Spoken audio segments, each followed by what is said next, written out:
you know, what's your relationship between the student and the teachers? It's the way they talk to you and the way they talk to parents. It's establishing a policy. Okay. It's recording. And,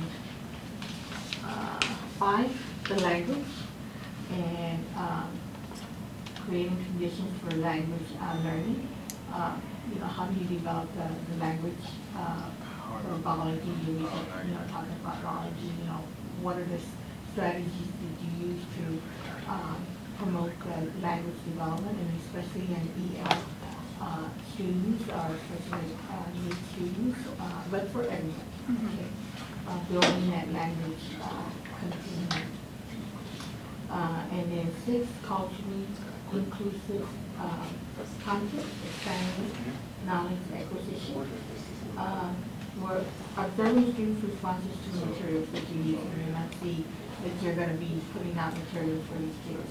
Building home and school relationships. How do you bring in the environment that they, making those connections from home when you're doing your activities? How are you making those connections? Okay. Going back and bringing in the knowledge that they have in the culture that they recognize. You know, how you bring in that knowledge. And then, you know, making sure that you recognize the background of it. 7, the instruction. It's just what are you doing in order to develop the reasoning skills. And so that kind of plays into the lesson that you're going to be doing. You know, your questioning techniques, your the responses back and forth, how you present your lesson, how they respond, and so on. Okay. And then finally, the assessment, that kind of assessment. If you're, you know, if you're going to be doing some kind of activity hands-on, you know, what is the assessment part for them? How does that relate to what your curriculum is? And are students able to do some kind of self-evaluation? You might have that at the beginning as a warm-up, I don't know, or you might have something at the end where they're tying this in with something. Okay. And at the end, we have some questions. Are y'all ready to record? We're recording. Oh, okay, good. At the end, we have some questions that we would like to ask you. And this pretty much comes from the PDAS, PDOS. Oh, okay. That we adapted. And so we're going to be asking some questions. And we're recording at this time. And so just answer as much as you can, and give maybe some specific examples and so on. One of the things is the things that we talk about here is professional communication.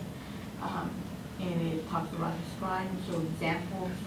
Examples of how you communicate with students, staff, community members, other professionals. Have you been consistent, and how successful have you been? So how do you communicate with your parents? How do you communicate with the community on things that you want to let them know that you're doing what you're doing in the class? One of the main things that I do is send letters home. One of the papers that they're going to pick up today is another letter for the parents. It's just showing my tutoring schedule, and there's a calendar on the back with all the tutoring times, not just my tutorings, but the other biology teachers. So that's basically what I give, and at the bottom they get their parents to sign it and bring it back, and I usually do make it as a grade. It's like an easy grade, but just so I know that the parents will get it to them. I have had parents email me from time to time. So, but the main thing would be those letters. They already know the tutoring letters when they get them, what it is. So, and I'll be going over that with them as well. Do you send these letters in English, or are they both in English and Spanish? I have sent it in English and Spanish before. This one is only in English. Since I don't speak Spanish, it's really hard to get a translator, but Dr. Revise did have one of my letters translated before.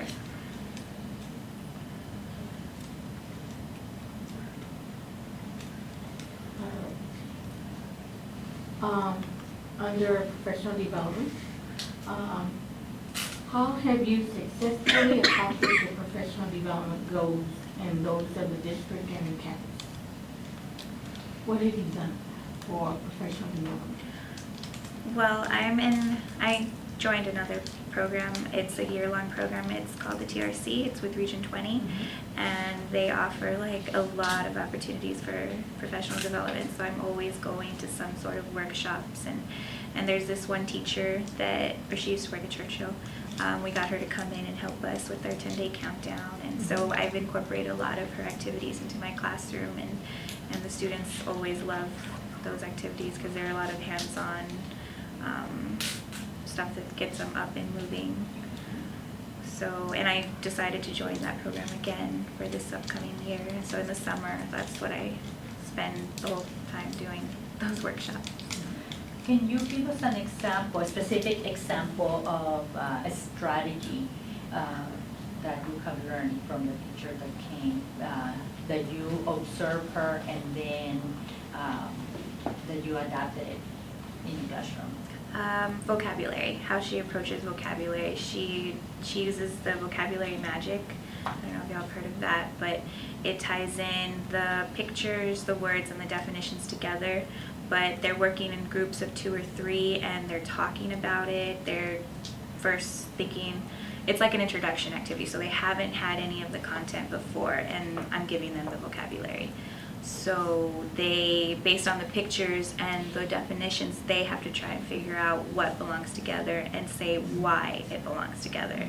And it's okay to be wrong, and nobody can tell them if they think it's something else, like that student is the only one that's supposed to be talking. And then it goes to the next student and then the next student. And it works really well. I use it a lot in my tutoring groups, and then we'll be using it again in the countdown. So. Okay, And you're saying you're going to use it in the countdown. What is the countdown? Oh, I'm sorry. It's the countdown to the STAR test. We have 10 days that is just going to be just review. So we're going to be finished teaching everything and just review all the concepts. We'll spend like a day on a unit, just reviewing. all right.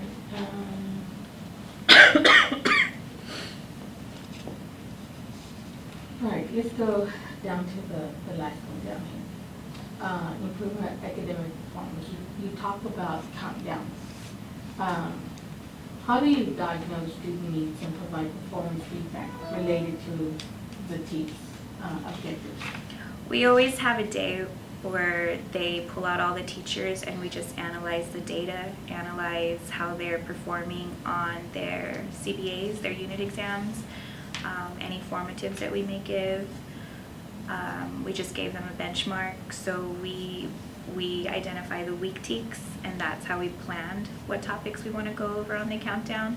As far as the students, we identify the lower students, the lower performing students, and we use that to pull them out into tutoring groups.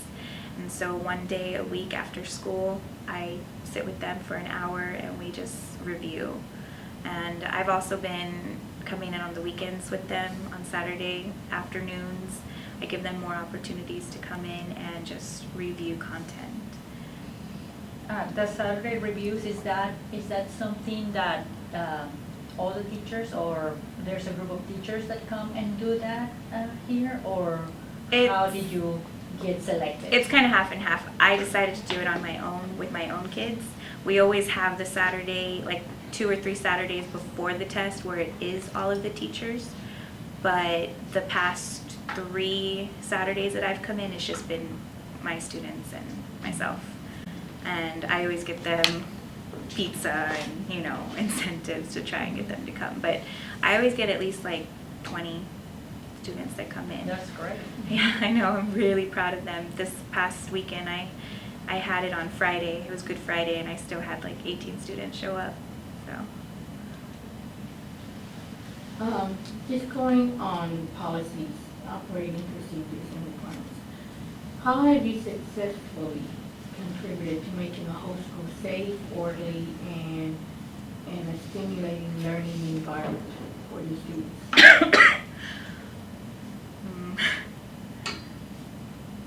How do you show that you respect provide to new students? What do you do? What? Well, I mean, we do have standard policies that all teachers are supposed to follow, monitoring the hallways, monitoring how students talk to each other, no bullying and stuff like that. I don't know, it's a tough question. I guess going back to tutoring, that you're so successful at getting that many students to come on Saturday, because that's their own time, Mhm. instead of being out there paying, they're Mhm. choosing to come. How do you develop, that relationship with the students, and how do you communicate with them that, that need, that you see that there's a need for you to work with them, and you're doing something that is effective because you're getting that many students, and then the parents, Letting them come. how are the parents? Have you had any conversations with the parents, or any feedback from the parents? Feedback, no, but I did have parents come in this past Friday because they didn't believe their students that there was tutoring, and so they just checked in with me to make sure that I was going to be there. But as far as getting the students to come, at first, I did really have to bribe them. So I offered pizza, food to get them to come. I offered extra credit. I also told them if they attend so many Saturdays, I would get them like a t-shirt or something. And that's what it started out as first. But now I really do believe that they're coming in because they know it'll benefit them, that they do really get more information out of it, that it does help them. So yeah, in the beginning it was a lot of like, come on, you need to do it. But now I think it's turned into their own self-realization. Did you have some questions? Yes. I know that in the district and the community, there's a large population of English learners and students that are diverse. They come from very diverse backgrounds. And when I'm saying diverse backgrounds, you have the students that have the special learning needs. You have the children that are coming from a lower socioeconomic status, the English learners, and then you have different types of English learners. Mm-hmm. You have the ones that have been in the United States for a number of years, then you have your new arrivals. How do you advocate for these students, especially for English learners? Have you had any English learners in your classes? I've had two. I haven't really had that many. All of these most of my students are bilingual, but the ones that are really classified as the ELLs, I've really only had two, and one of them was last year. It was a struggle because he only spoke Spanish. And he kind of understood a little bit about what I was saying. So the only thing I really did with him was encourage him to come to tutoring, and he did. He would show up. Luckily he was a good student. And I did a lot of vocabulary with him, showing the pictures with the word. There's this program that we have that it also gives the vocabulary in Spanish. So that was helpful for him as well. But so far that's been my only experience with them. Okay, and as to advocating for the students here at the school or at the district level, do you have any experiences?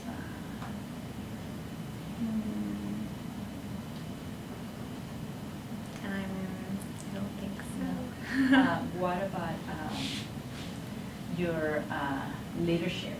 Have you taken any leadership roles as a teacher in meeting the needs of the English learners or other students? No, not yet. I know we do have certain committees. I can't think of SIOP. And I know that's geared towards the strategies for the ELLs. But I'm not on that committee. I haven't done anything. Okay. What about your role as a change agent in working with the students here at the school, with your English learners and everybody else? I'm not sure I understand change.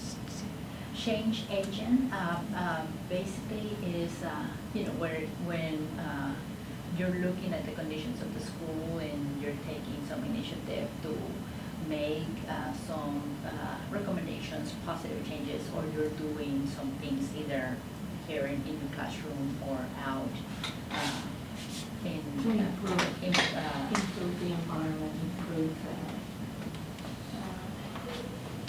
the success of the students. Because this is work, or this we're trained, and so we're gonna come in and try to. Really, the only thing would just be here in my classroom, just like the extra tutoring sessions that I've been doing for them. Just trying to build that relationship with them. How about when you work with your department, your biology teachers? Is there anything that maybe you come up with that you've made some recommendations that have made some changes in the department? No. No, I'm like, okay. No. That's okay. Now, tell us, what are some of the things that you do to ensure that equitable opportunities are available in the classroom and in the school for English learners and low socioeconomic students and other ethnic minority students?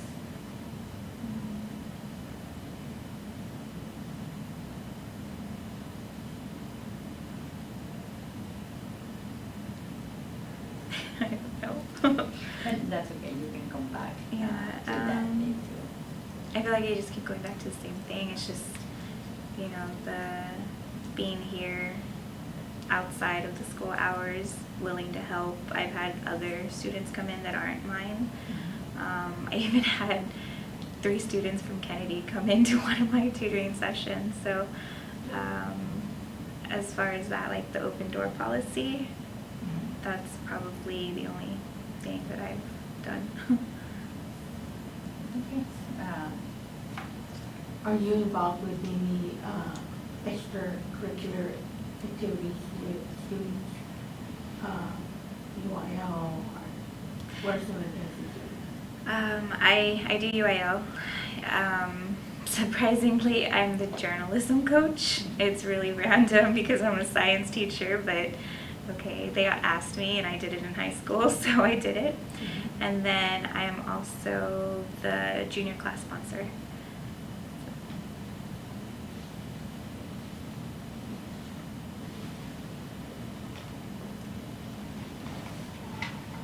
Is there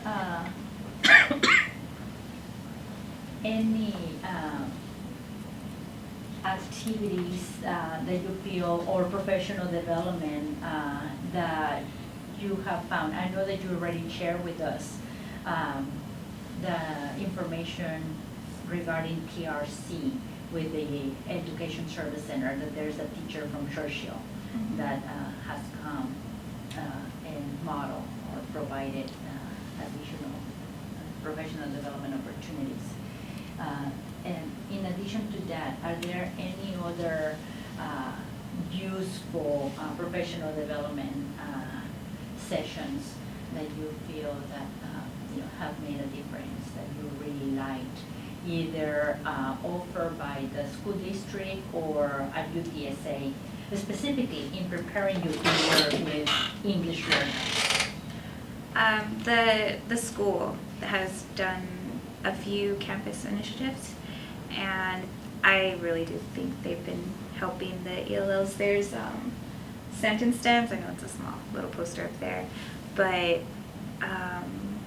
that's something that we just started this year, and it's just trying to encourage them if they're not sure on how to say something, how to start it, use that. Or there's also things to say instead of I don't know, you know, they can ask a partner, or like just to get them talking so they're not scared of saying the wrong thing. Thinking maps is something we do. It's just graphic organizers, and I usually incorporate like pictures with it as well, so I think that has been helpful for the ELLs.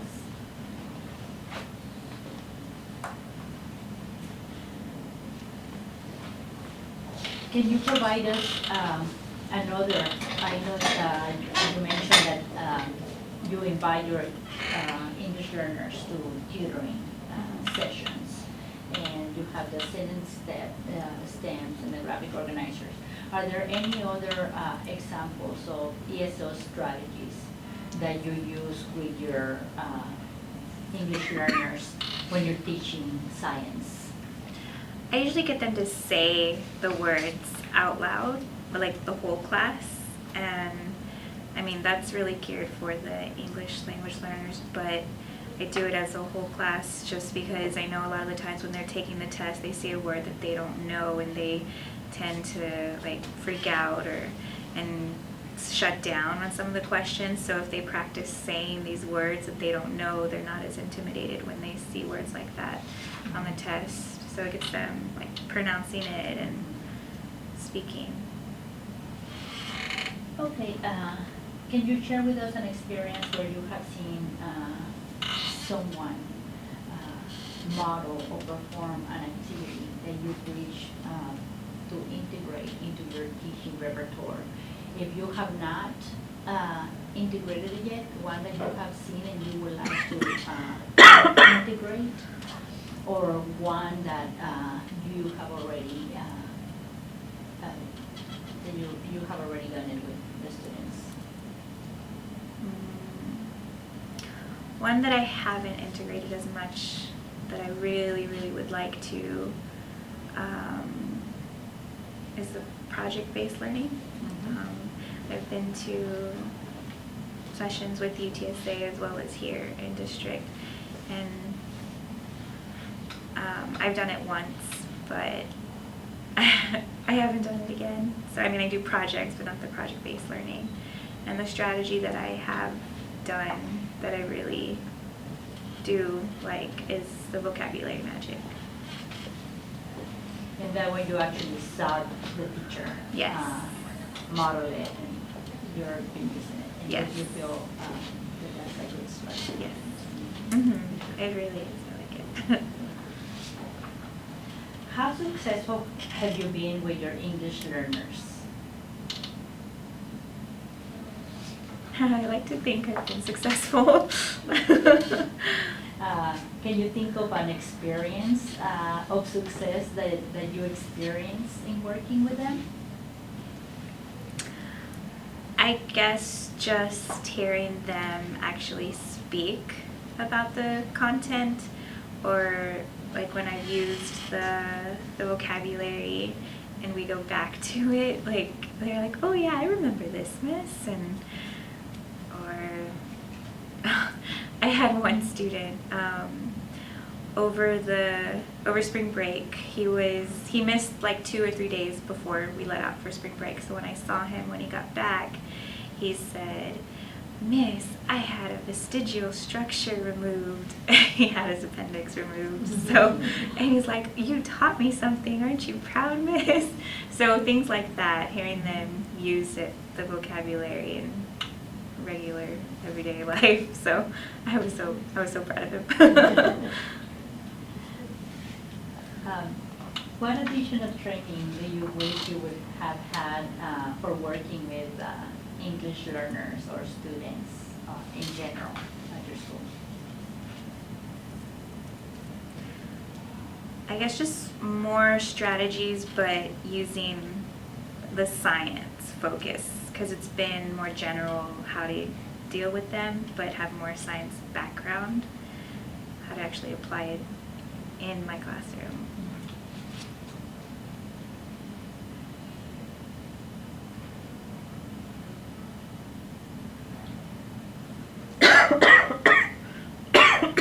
Okay, we asked you a lot of questions. Now, is there anything else that you would like to share with us, that you would like for us to know, or something that you feel that we can learn from your experiences?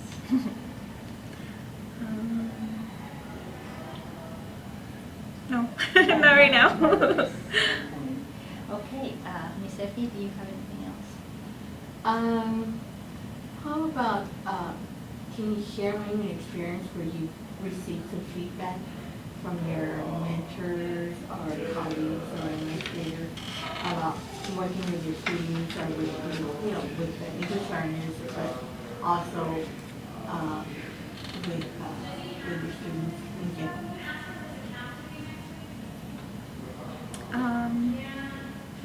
I guess just the extra work with putting in my extra time, like they acknowledged that, and it shows on the scores, that shows the improvement. That would be pretty much the acknowledgement. Can I come in here, or you guys are recording?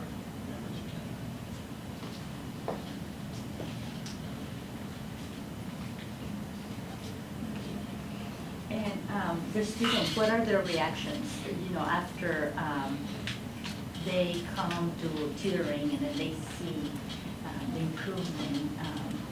What feedback have they provided? I definitely recognize a change, like in the relationship. Like I mentioned in the beginning, I had to pretty much bribe them to get them to come, but now it's them doing it on their own. So the dynamics in the classroom has changed. My 8th period was terrible in the beginning. They made me cry, not in front of them, but like that's how bad they were. And just putting in all this extra effort and all this extra time, it's completely changed. It's turned around. They listen, and the other day they told me, "Wow, Miss, you really do want us to pass this test." And they're like, "You really care about us." And I'm like, "Yes, I do." So we gotta keep working. So that's definitely a change that I've seen, the relationship with the students.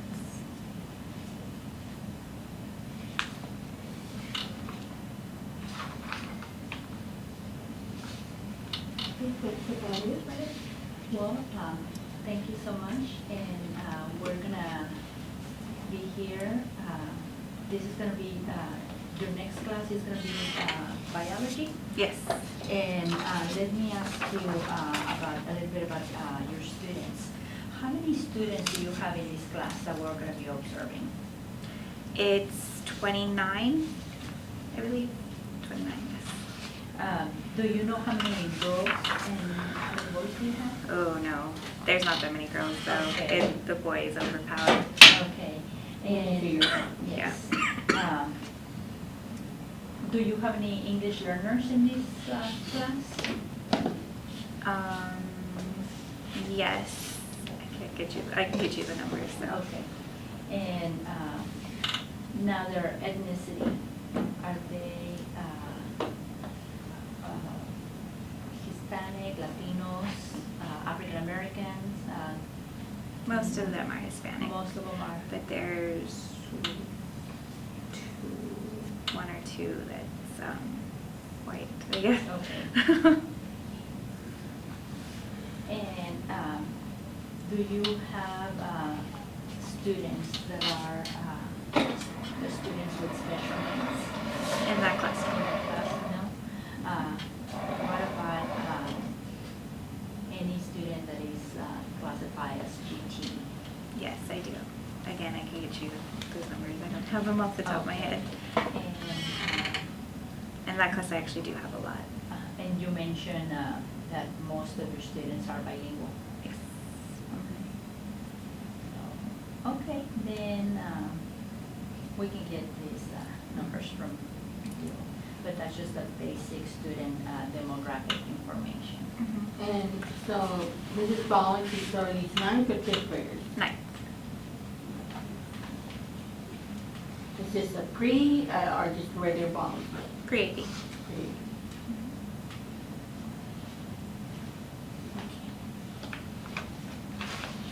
Okay, then we're going to be here and we're going to be recording the session. So both Jorge and Daniel are going to be here. So we're going to try just to be back here, not disturbed, so that way you can just do your class the way you normally do. Okay. Thank you again for allowing us to come and visit with you and learn from you. Yes. I'm so nervous. I get to keep this? Yes. Okay. Get that.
What actually trying to stop? What is the disease doing? How it works? And number 2, to this to focus. What we of that what we for that.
get started today.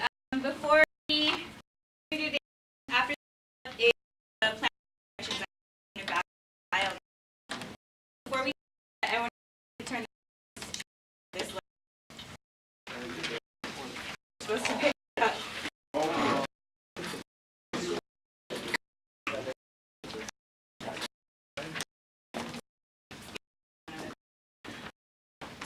You've seen before, it's to announce the tutoring session. I told you guys that we were starting new tutoring, but this is going to be all teachers, all the students, by.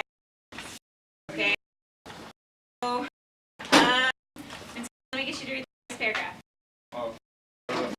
This technology course will be ensured fresh technology for kids.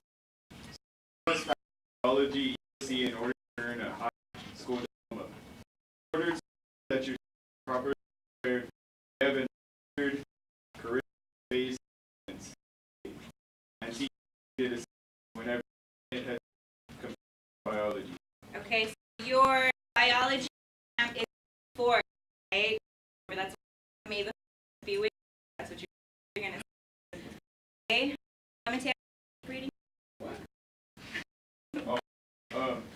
The teachers agree that the student will from revisions to on the Saturday, 7 or 8 May 9 p.m. Each session is on concepts that in the past have been difficult for students. Okay, everybody for 11, 18, second, 9, 12. So the teachers have been going forth. My review in the afternoon. Now that it's everybody, we're going to have it in the morning again, okay? 9 to 12. The last you need to notice, very last sentence will be from 8 to 9, okay? There were food days. And then, you know, I activities like extra credit pending. But in terms of that, you know, you have the button. I will give you a calendar that actually colors. It will color. Okay, but this, so you know now. This right here states biology tutoring calendar. Okay? It doesn't apply to questions as Ms. Groves and Mr. Moss tutoring. So if you make tutoring or you want to go to tutor, go to another, you're not going to feel it, right? Over is the same time when you're school, but then has one in the morning, Thursday morning. And then Miss has her day after. On Saturday, everybody looks for roll. So for tutor, I also put the topics that are going to be covered. Biomolecular cells and cell processes. You know we're on those topics. That's the that you end. This one is 18. It's photosynthesis, cellular respiration, and protein synthesis. Right? It's F1, recommend, and then 7. And finally, second, the last bit of psychology and viruses and bacteria. Okay? The other thing that it on here is I count down. I told you this week is our we'll just doing tests 10 days. Went ahead and put topics on there as well. So if you're planning at any of the days, April 16th, very important you come in and those events. So after school, because the review is going to prepare for the test.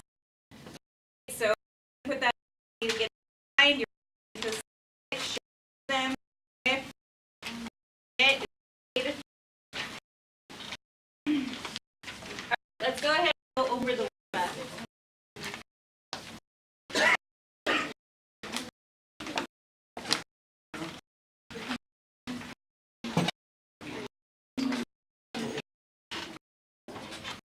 Okay, number 1, volunteer. I'm going to take you ready. Jack.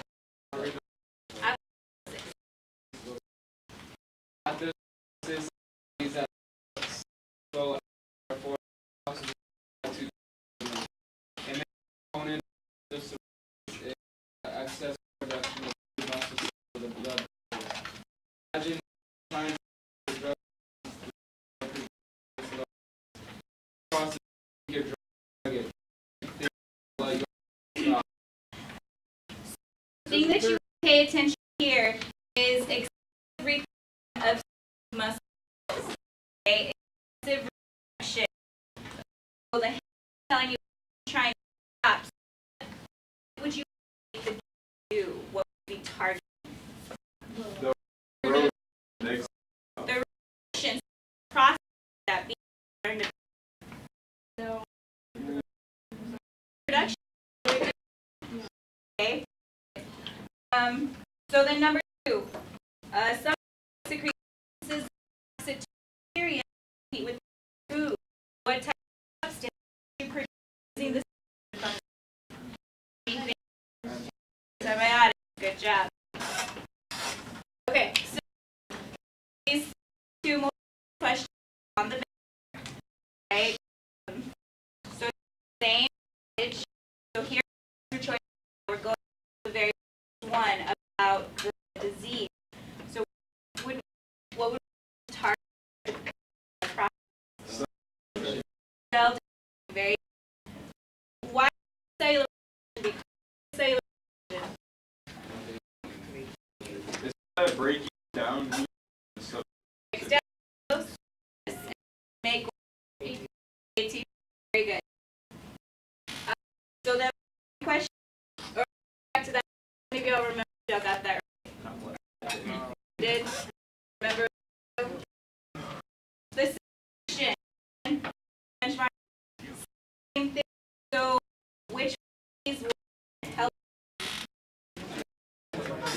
and very good.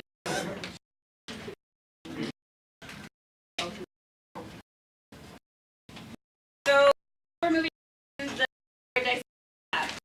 So warm up.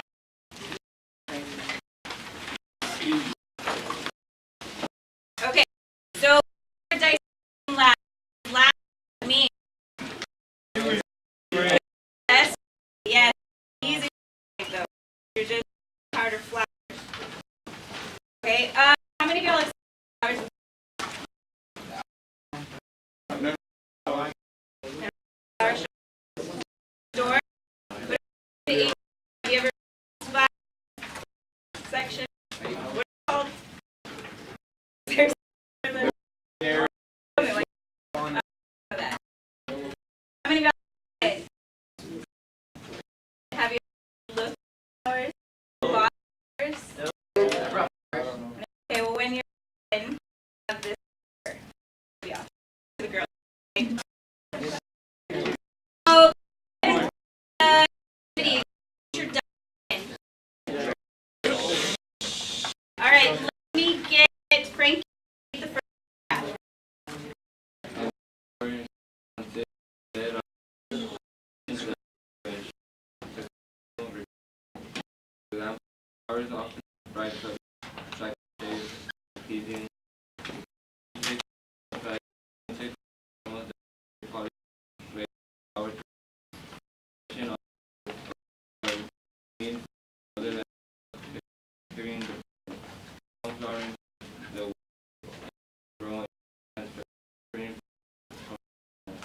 Okay, so first off was vaccination.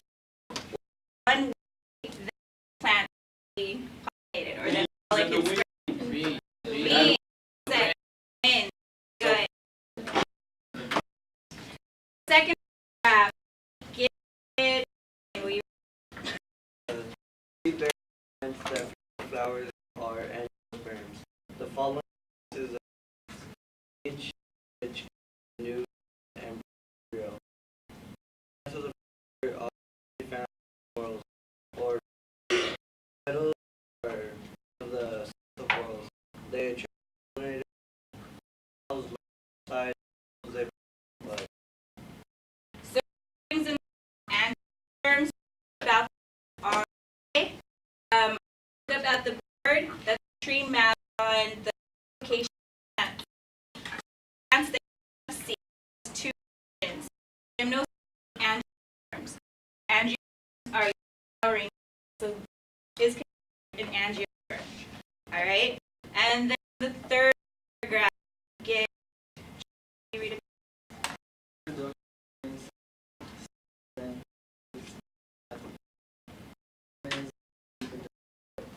system after that is held up by a foot.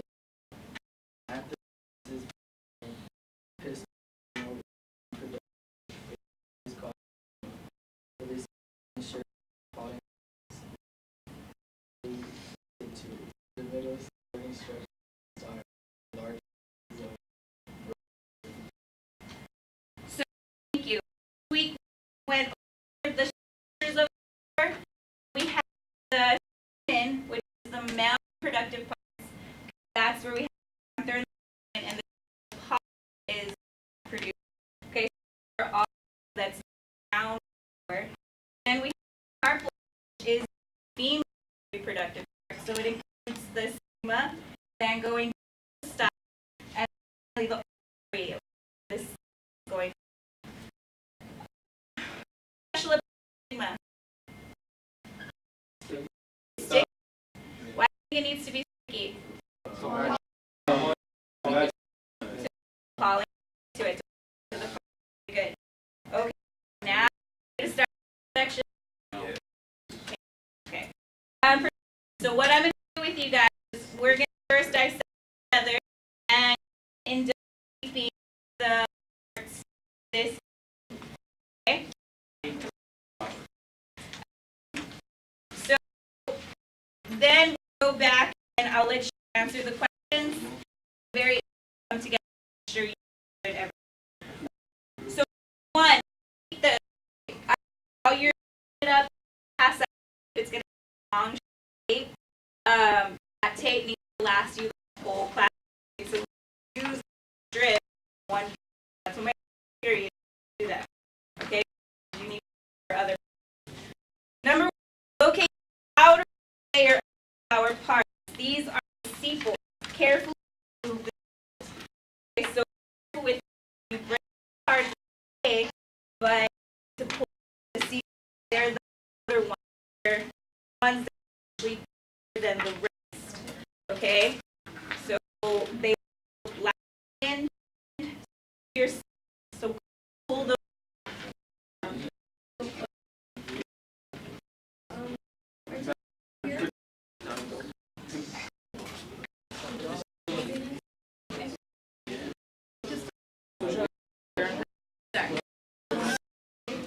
First, yes.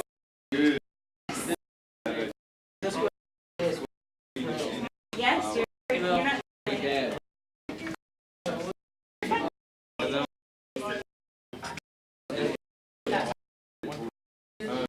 Just outer layer. Just outer layer. You're gonna peel all of them off. So they Right.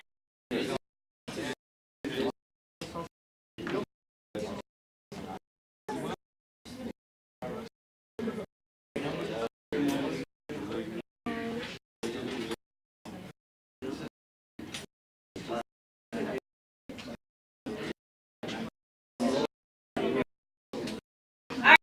How many sepals do you have? Three. And they should be three. If you have six, they started in the pits. Alright. Very similar. The sepals quicker. The sepals have lots of them. That's how the difference on this particular.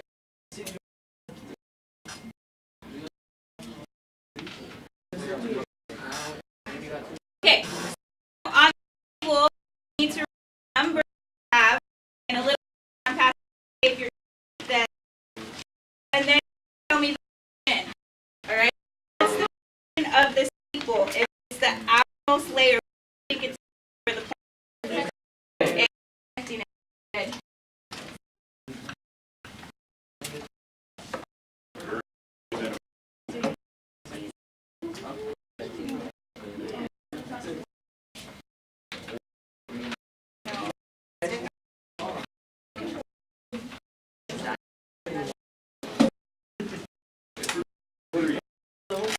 Yeah, only that much.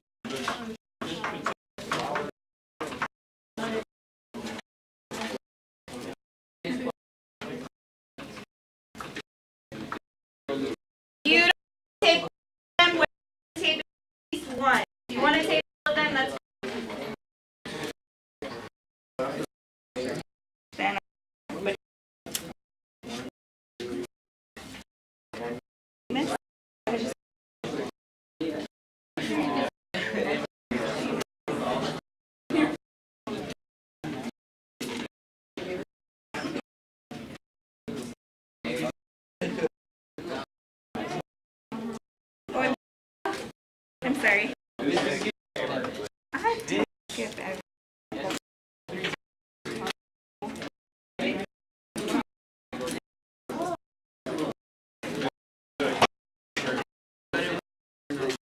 Not yet. Did I give you? No.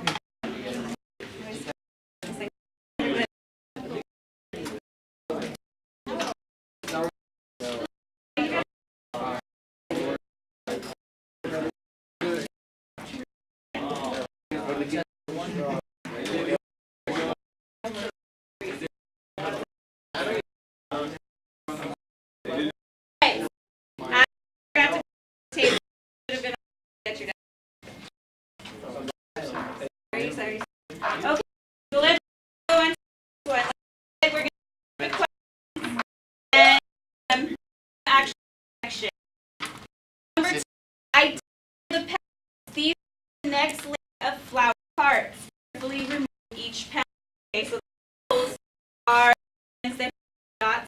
Okay, they're very similar on the see. Okay. Petals have 3.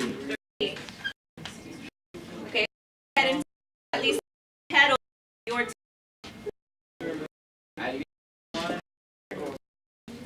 what do you think is the function of petal?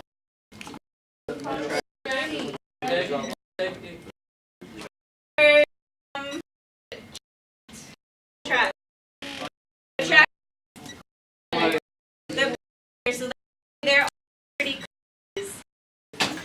they attract the pollinators to help spread the pollen. Okay.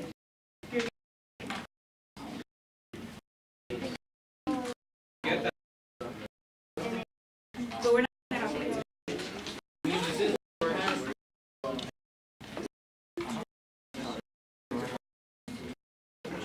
you take apart.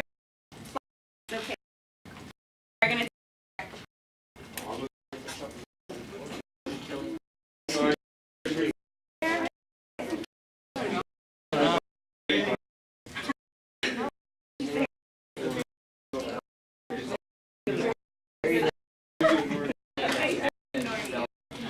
okay, everyone move on.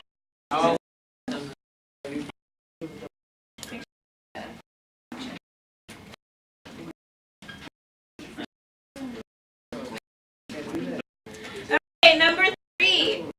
Now take name these flowers shall be exposed. So let's do this.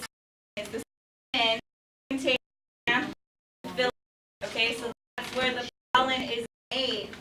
Right, so all the little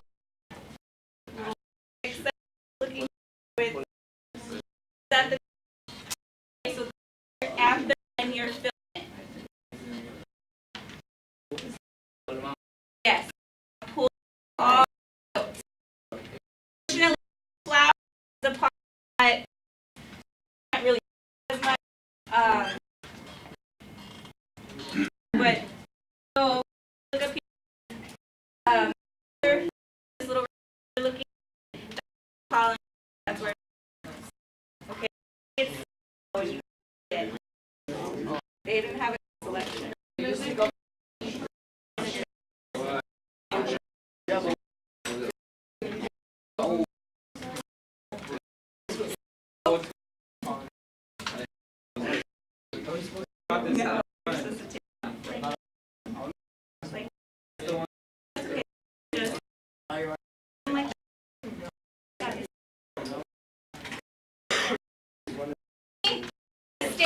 Y'all have.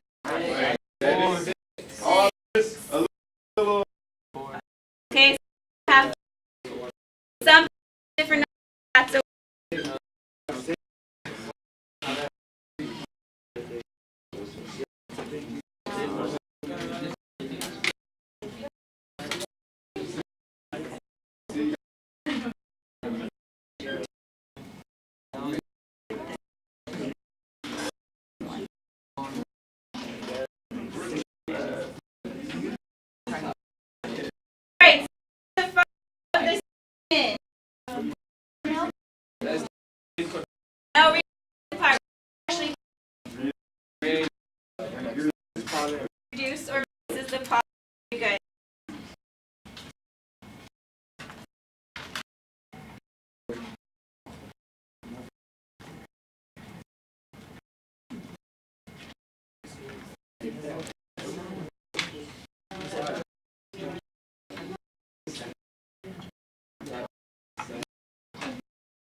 Okay, so let's move on to number 4. Remember, we're all those now. Number 4, the female power part name. All right, the female power part is the style that goes down, and take that part. You can use your knife, and you want to slice the open. Okay. Is it? Yes. After taking all the On this one, the stigma style is a little bit shorter than the ram, and it doesn't have any after. Okay. Remember, you can tell the difference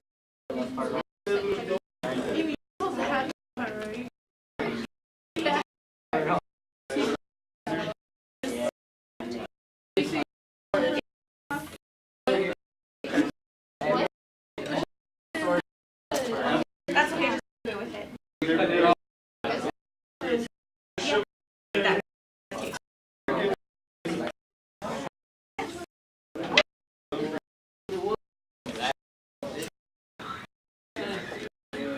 That's your style.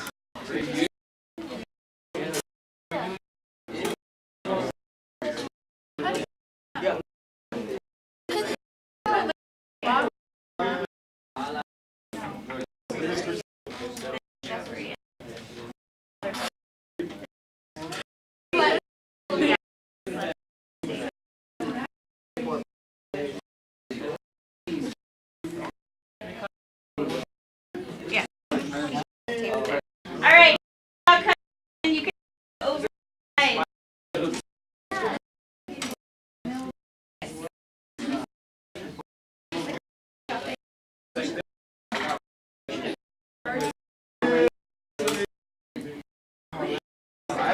Yeah.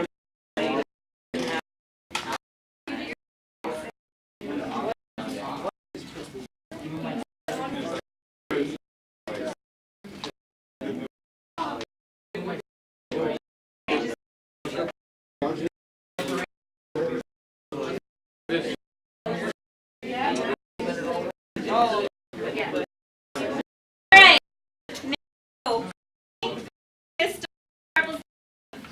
Now, just right. On the table, label the style ovary. Okay, the stigma is the top of it. Sticky style travels down to ovary. So label on every part. What's the function of this? It's the Female produces seeds, but so now I give you. Oh, wait, one more. Sorry. Number 5 is the leaf part. Attach the leaf from the stem. So this is going to the question. Not on. Okay. Back.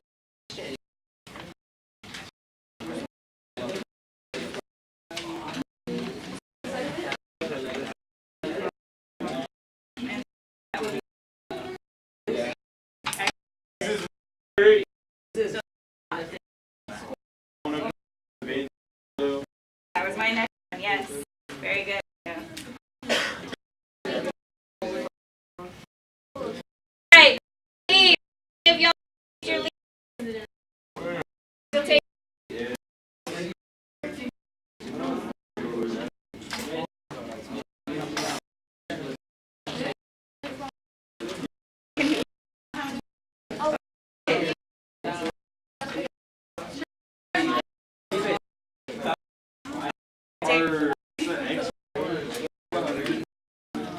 You're not.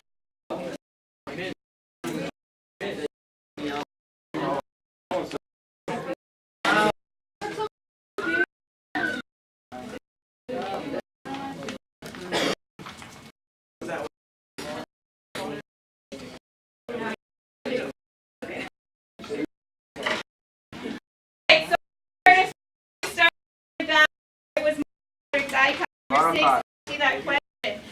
Monopod. Which one? Why? Because the what? The wait. Raise your hand. Eric.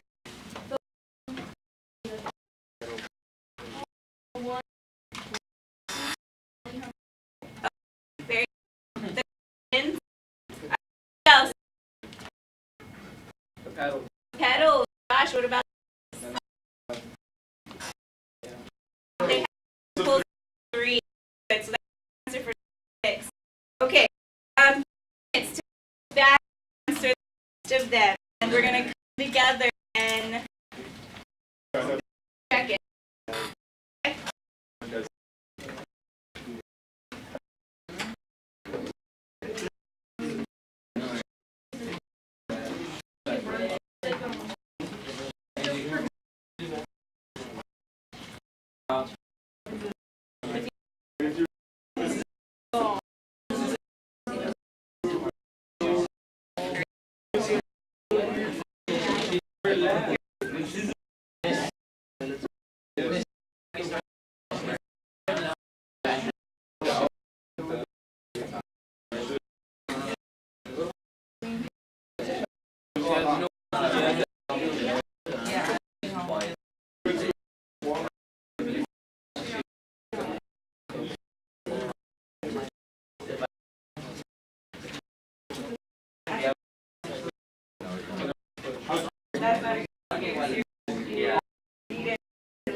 attract pollinators. Everybody agree? Yeah. To why seed petals refer to seven parts? Use the- Okay, so what petals? What parasites? So just repeat the flower are they formative? You said to just more action. So the say color it brings out like the letters.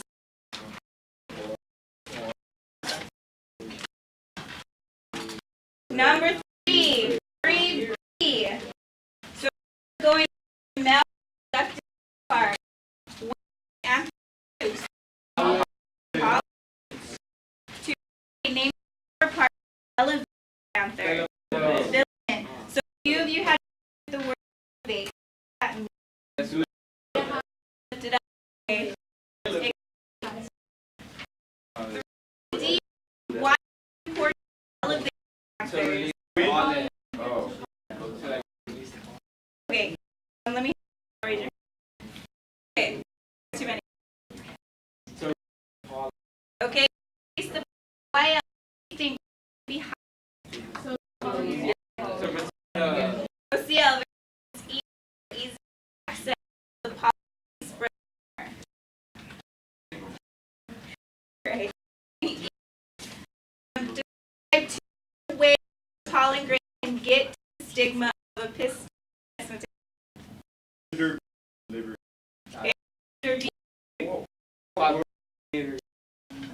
That is the right. Okay, flowers usually contain more semen than pistils.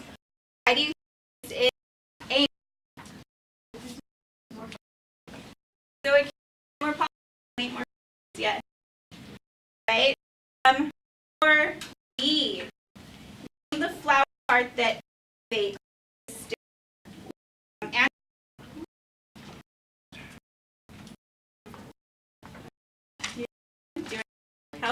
help. The still, okay, so again, it's just hold up stigma, holding element, right? C, why is it important to elevate the stigma, Kevin?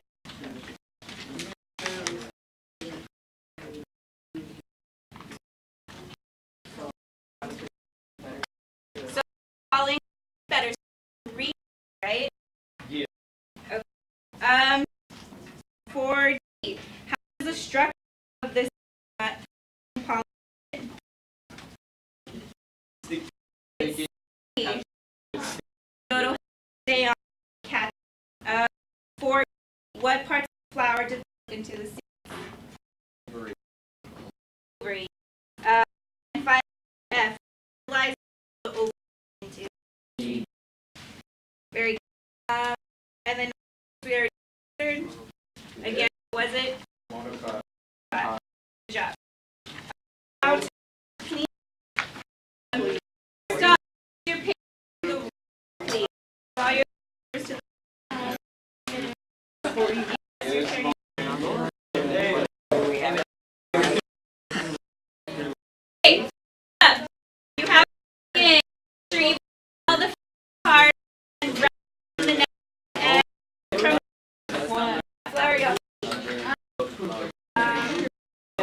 Diagnose,